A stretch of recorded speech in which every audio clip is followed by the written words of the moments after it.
बच्चों,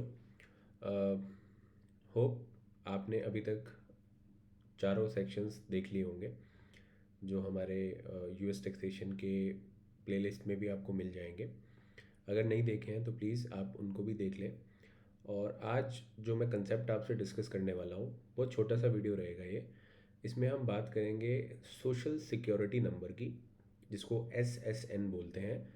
तो अगर आप इंडिया से बिलोंग करते हैं या आसपास के किसी कंट्री से, जैसे पाकिस्तान, बांग्लादेश, नेपाल, तो डेफिनेटली आपके यहाँ कोई एक unique identification number income tax department आपको देता होगा, है ना।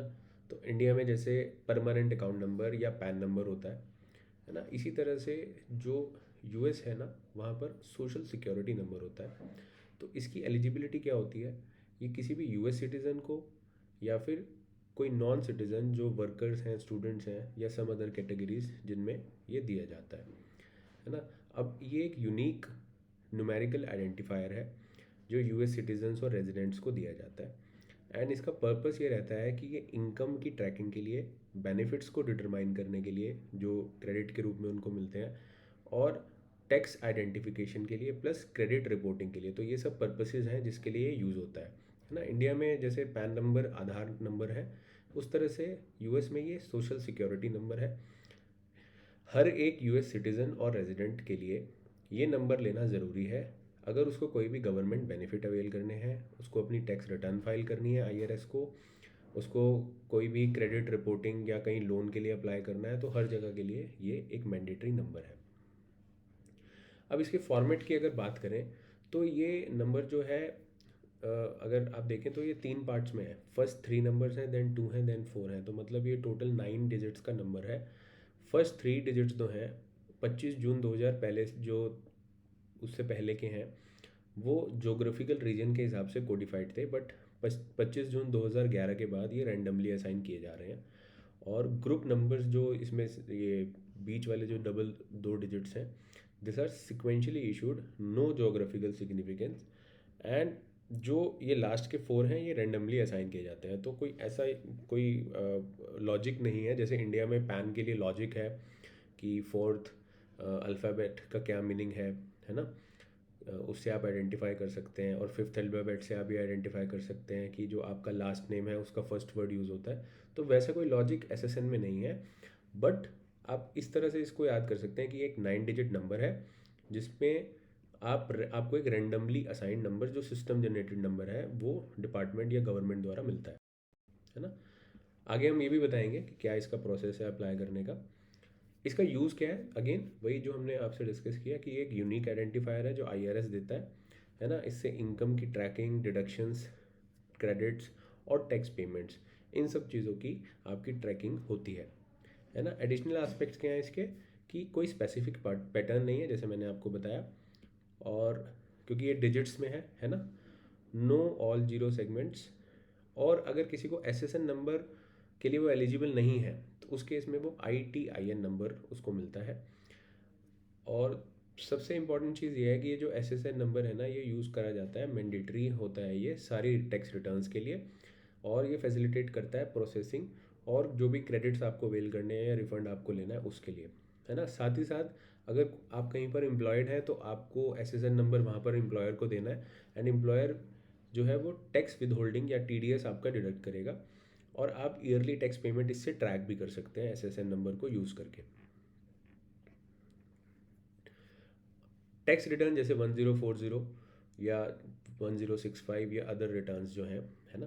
तो खास करके जो आपके इंडिविजुअल टैक्स रिटर्न है उसमें अगर आप अपने डिपेंडेंट्स के रिलेटेड कुछ भी इंफॉर्मेशन को आप अगर वहाँ पर क्लेम करना चाहते हैं, तो आपके डिपेंडेंट को वेरीफाई करने के लिए उनका SSN नंबर डालना भी ज़रूरी है। ठीक है। तो आपकी जो टैक्सेबल इनकम है उसको अगर आपने रिड्यूस करना है ना, तो उसके लिए ये मैंडेटरी हो गया। और जैसे मैंने ऑलरेडी बताया कि गवर्नमेंट बेनिफिट्स जैसे सोशल सिक्योरिटी, मेडिकेयर, है ना, तो आईआरएस इसके बेसिस पे डिटरमाइन करता है कि ये सब फैसिलिटी आपको मिलेंगी या नहीं मिलेंगी। अगर एसएसएन नंबर नहीं होगा तो आप ये अवेल नहीं कर पाएंगे। उसके बाद जनरल यूजेस क्या है इसके? अगेन वही चीज़ same, filing taxes, employment, banking, loan, passport, government benefit. तो अगर आपको कोई भी गवर्नमेंट बेनिफिट लेना है, पासपोर्ट अप्लाई करना है, लोन अप्लाई करना है, बैंकिंग से रिलेटेड अकाउंट ओपन करना है या कुछ भी एम्प्लॉयमेंट से रिलेटेड कुछ करना है, टैक्सेस फाइल करने हैं, तो सब चीज़ों में ये काम आएगा। प्लस ये फ्रॉड प्रिवेंशन और आइडेंटिटी प्रोटेक्शन में भी हेल्प करता है, बिकॉज ये एक यूनिक नंबर आपको असाइन किया जाता है। अब इसको अप्लाई कैसे करते हैं, है ना। सबसे पहले अप्लाई करने से पहले आप ये देखेंगे एलिजिबिलिटी क्या है आपकी, है ना। तो एलिजिबिलिटी में आप देखेंगे कि आप यूएस सिटीज़न होने ज़रूरी हैं, ठीक है, एक लॉफुल रेजिडेंट होने ज़रूरी हैं। अब कुछ सर्टेन नॉन सिटीजन्स हैं जिनको ये मिल जाता है ना। तो आपको देखना है कि आपकी एलिजिबिलिटी क्या है सबसे पहले। उसके बाद आपको एक SS5 फॉर्म करके फाइल करना है। जैसे इंडिया में फॉर्म 49 होता है पैन के लिए, वैसे वहाँ पर फॉर्म SS5 आपको फाइल करना है, जो कि सोशल सिक्योरिटी SSA की वेबसाइट पे अवेलेबल रहेगा। अब गैदर रिक्वायर्ड डॉक्यूमेंट, अगेन आप अगर इंडिया से वहाँ गए हैं या अगर आप यूएस में ही बॉर्न हुए हैं ना, तो आपको अपना proof of age, identity, citizenship या immigration status, whatever document जो एप्लीकेबल है एज़ पर आपकी एलिजिबिलिटी, वो आपको अटैच करने होंगे।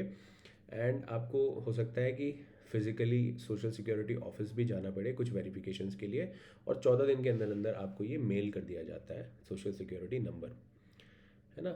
वैसे तो सारा प्रोसेस इसका ऑनलाइन ही होता है, बट किसी केस में हो सकता है कि फिजिकली भी आपको वहाँ पर विजिट करके आपको ये फैसिलिटी अवेल करनी पड़े। और अगर ये लॉस्ट हो जाए तो उस केस में भी प्रोसेस होता है एक अप्लाई करने का। और procedure for applicants outside the US, उनके लिए भी एक प्रिस्क्राइब प्रोसेस है इसका अप्लाई करने का। जैसे कि मैंने बोला था, मैं इस वीडियो को थोड़ा छोटा रखूँगा, तो आपको एटलीस्ट एक आइडिया लग गया होगा कि सोशल सिक्योरिटी नंबर क्या है ना, क्या इसका रेलिवेंस है। बिकॉज रिटर्न में तो आप लोग ऑलरेडी ये फिल करते होंगे अगर आप ऑलरेडी 1040 फाइल करते हैं, बट इसका रेलिवेंस बहुत ज़्यादा है और बहुत इंपॉर्टेंट एक आइडेंटिफायर है ना।